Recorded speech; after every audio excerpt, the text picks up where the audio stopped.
자, 여러분에게 이것을 한 가지 보여드릴게요. 짜잔. 자, 여기 뭐라고 써있나요? 바로 특수부대라고 써있습니다. 여러분, 이 특수부대를 생각하면 어떤 것들이 떠오르나요?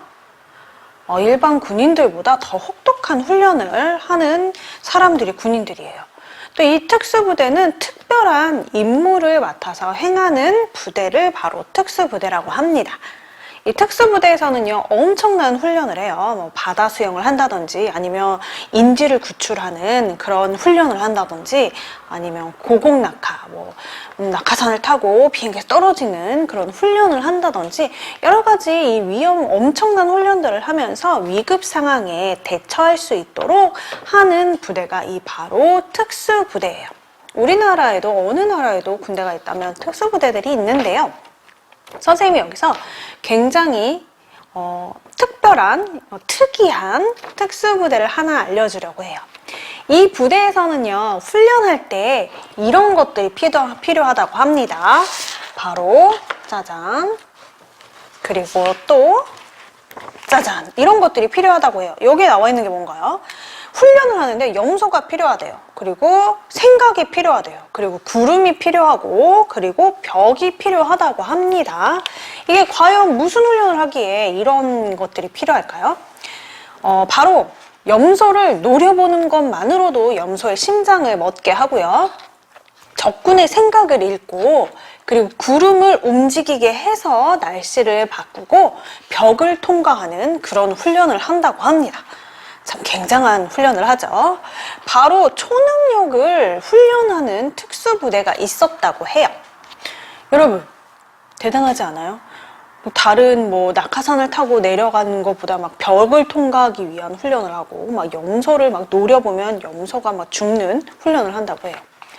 이거는요, 영화 같은 이야기가 아니라 실제로 1970년도에 미국의 한 부대에서 있었던 일이라고 합니다. 이 이야기는 군사 기밀이기 때문에 오랫동안 이제 사람들 몰래 지켜지다가 한 기자를 통해서 세상에 알려지게 됐어요. 그래서 너무 엄청난 일이 되다 보니까 이 이야기를 가지고 이런 책이 등장을 하게 됩니다. 염소를 노려보는 사람들이라는 책으로 많은 사람들에게 이 이야기가 전해졌어요. 여러분, 이 부대는 아직도 있을까요? 이런 훈련들이 성공을 했을까요? 물론 이 모든 훈련이 실패하고 말았고 이 부대는 얼마 되지 않아서 사라지게 되었다고 해요. 자, 여러분, 이런 일들이, 기적 같은 일들이 있어요. 그런데 사람들은 이런 기적 같은 일들보다는 과학을 더 많이 믿어요. 과학으로 증명되는 일들을요, 더 많이 믿고요. 이런 기적들을 우연이라고 생각하는 사람들이 많아요. 그렇기 때문에 이런 일들이 일어났을 때 잘 믿지 않는 사람들이 많습니다. 여러분, 이런 일들이 소설 속에서 혹은 다른 나라에서 간혹가다 이런 이야기들이 있는데 과학으로 설명되지 않는 일이 굉장히 많이 적혀 있는 책이 있습니다. 무슨 책일까요? 바로 성경책이에요. 여러분, 성경에는요, 과학으로 설명되지 않은 일들이 굉장히 많아요. 많은 기적들이 등장을 합니다. 어떤 기적들이 있을까요? 우리 친구들이 많이 아는 것들 중에도 있을 거예요. 예수님이 무리를 걷는 그런 기적도 있으셨고요. 죽은 사람을 살리는 그런 기적들도 있었어요. 또 오병이어의 기적. 아주 작은 음식으로 많은 사람들을 먹이고도 남는 그런 기적들도 있었어요. 병 고치는 일들도 굉장히 많았죠. 하지만 이 모든 것들이 우리 친구들도 알다시피 과학적으로 설명할 수 없어요. 그렇기 때문에 많은 사람들이 이것들이 과학적으로 설명이 되지 않기 때문에 예수님의 이 기적들을 믿지 않는 사람들이 굉장히 많습니다. 여러분, 성경에 나온 이야기는 진짜일까요? 가짜일까요? 진짜예요. 그렇다면 예수님께서는 왜 과학으로 설명되지도 않는 이런 많은 일들을 우리에게 행하신 것을 보여주셨을까요? 예수님께서는 무엇 때문에 그런 기적들을 행하시고 그 기적들을 우리에게 보여주신 걸까요? 하나님께서 오늘 말씀을 통해서 우리 친구들에게 이 답을 알려주고 계세요. 왜 기적을 행하셨을까? 그건 바로 예수님은 하나님이심을 알게 하기 위해서였어요. 여러분, 예수님의 어머니이신 마리아와 제자들과 함께 가나의 혼인잔치에 초대를 받았어. 그래서 거기에 가게 됐어요. 그때는요, 혼인잔치를 하면요, 결혼식을 하면요, 잔치를 일주일 정도 가량 했대요. 일주일 동안 신랑 신부를 축하해주고 기쁨을 나누는 잔치를 길게 했었는데 그곳에 초대를 받아서 간 거야. 일주일 동안 잔치를 하려면 잔치할 때 뭐가 많이 필요해요? 음식이 엄청 많이 필요하죠. 많은 음식이 준비되어 있었어. 그래서 잔치를 열심히 신나게 기쁨을 즐기고 있는데 하인들이 근심에 쌓인 모습이 발견이 됐네요. 왠지 알아요? 잔치에서 가장 빠질 수 없는 음료인 포도주가 다 뚝 떨어진 거야. 큰일 났네. 아직 잔치는 남았는데 포도주가 없어. 어떡하지? 사람들이 이 일을 알아버리면 굉장히 화를 낼 텐데, 아니 이런 준비도 하지 않고 우리를 불렀단 말이야? 라고 이 잔치는 기쁨의 잔치가 아니라 슬픔의 잔치로 바뀌어버릴 수도 있는 상황이 되어버렸어요. 그렇게 하인들이 막 걱정을 하고 있는 모습을 예수님의 어머니이신 마리아가 그 광경을 목격을 한 거예요. 그래서 그 모습을 본 걸 가지고 예수님한테 가서 이야기를 했어요. 결혼잔치에 포도주가 다 떨어졌다고 하는구나. 이렇게 얘기를 했어요. 왜 마리아는요, 예수님에게 가서 그런 이야기를 했을까요? 마리아는요, 예수님이 이 일을 해결하실 수 있다고 생각을 했어요. 그래서 가서 이야기를 했는데 예수님이 마리아한테 이렇게 얘기하는 거야. 어머니, 왜 그런 얘기를 저에게 하십니까? 저의 일을 할 때가 아직 되지 않았습니다. 라고 하면서 마리아가 막 적극적으로 막 얘기를 해도 예수님이 별 반응을 보이지 않는 거예요. 그때도 마리아는 예수님이 이 일을 해결해 줄 것을 기대하면서 하인들한테 가서 이렇게 얘기했어요. 그분이 너희에게 어떤 말을 하시든 그대로 행해라 라고 말을 한 거예요. 아니나 다를까 예수님께서 하인들에게 가서 이야기를 하셨습니다. 자, 여기 잔치집에 있는 아주 큰 돌 항아리 6개에다 물을 가득 채워라 라고 이야기를 한 거예요. 하인들이 얼마나 기가 막히겠어. 지금 포도주가 필요한데 물을 담으라는 거야. 지금부터 포도주를 담글 것도 아니고 어디 가서 포도주를 빨리 사오는 게 빠를 텐데 갑자기 돌 항아리에다가 물을 가득 담으라는 거예요. 하인들이 화가 나서 나 안 해요 그랬을까요? 그곳에 있던 하인들은요, 예수님의 이야기를 듣고 예수님의 이야기에 순종하며 돌 항아리 6개의 물을 가득 채웠습니다. 자, 이 모두 가득 채우자 예수님께서 하인들에게 이야기를 하셨어요. 자, 이제 그 물을 잔치를 주관하는 사람한테 갖다 주거라 라고 이야기를 했어요. 큰일 났죠? 포도주가 아닌데 그냥 물인데 이걸 갖다 주래. 이제 포도주가 없는 게 들통나겠네. 하지만 거기에 있는 하인들은 예수님의 이야기에 순종을 하고 그 물을 갖다 떠다 줬어요. 그런데 웬일이야? 그걸 꿀꺽꿀꺽꿀꺽 마신 그 사람이 깜짝 놀라는 거예요. 왜 깜짝 놀랐을까? 물이어서 딱 먹었는데 너무너무 맛있는 포도주인 거예요. 바로 물이 포도주로 변한 기적이 생긴 거예요. 너무너무 맛있는 포도주를 먹고서 신랑 신부를 불러다가 이야기를 하는 거야. 아니, 어떻게 이렇게 좋은 포도주를 주셨습니까?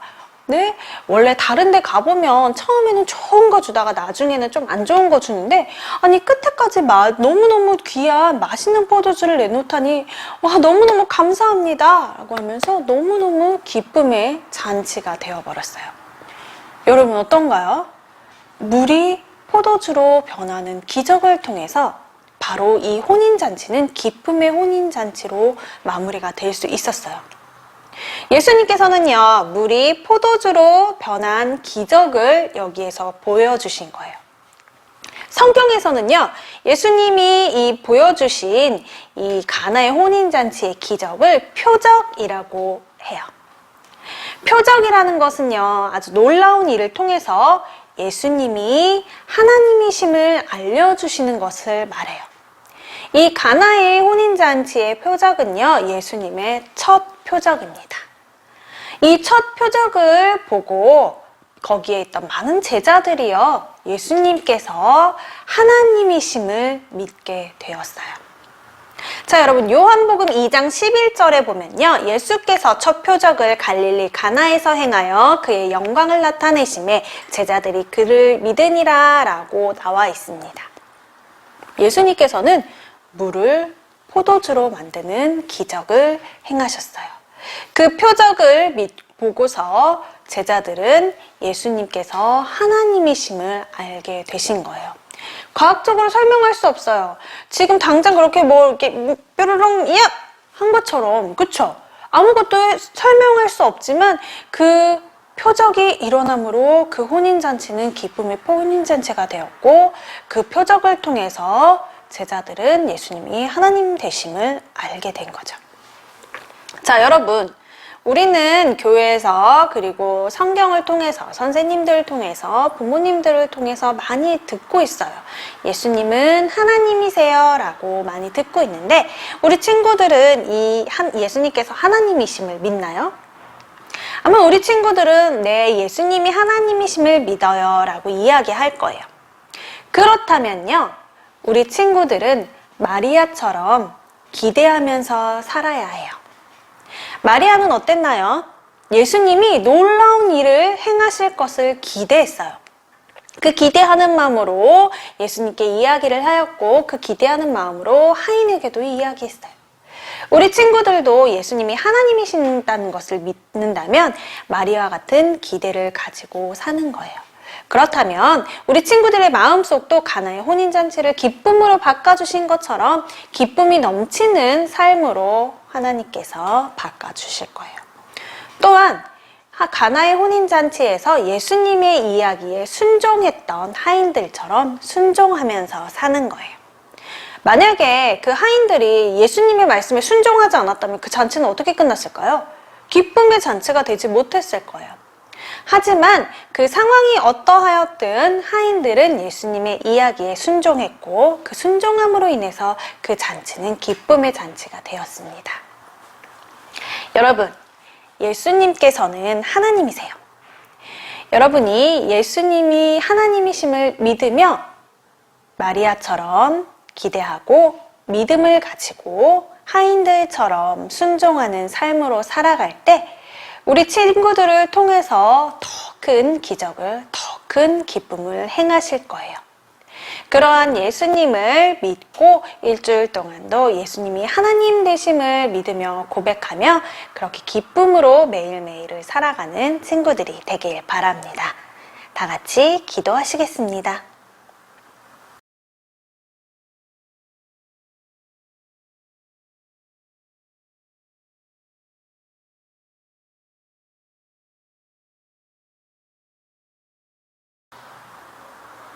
자, 여러분, 오늘의 말씀도 잘 들으셨나요? 오늘의 귀한 말씀을 마음속에 새기고 일주일 동안 살아가는 친구들이 되길 바랍니다.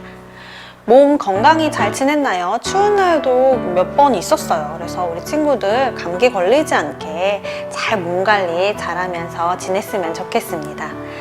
자, 예배를 드리기에 힘쓰는 친구들이 되길 바래요.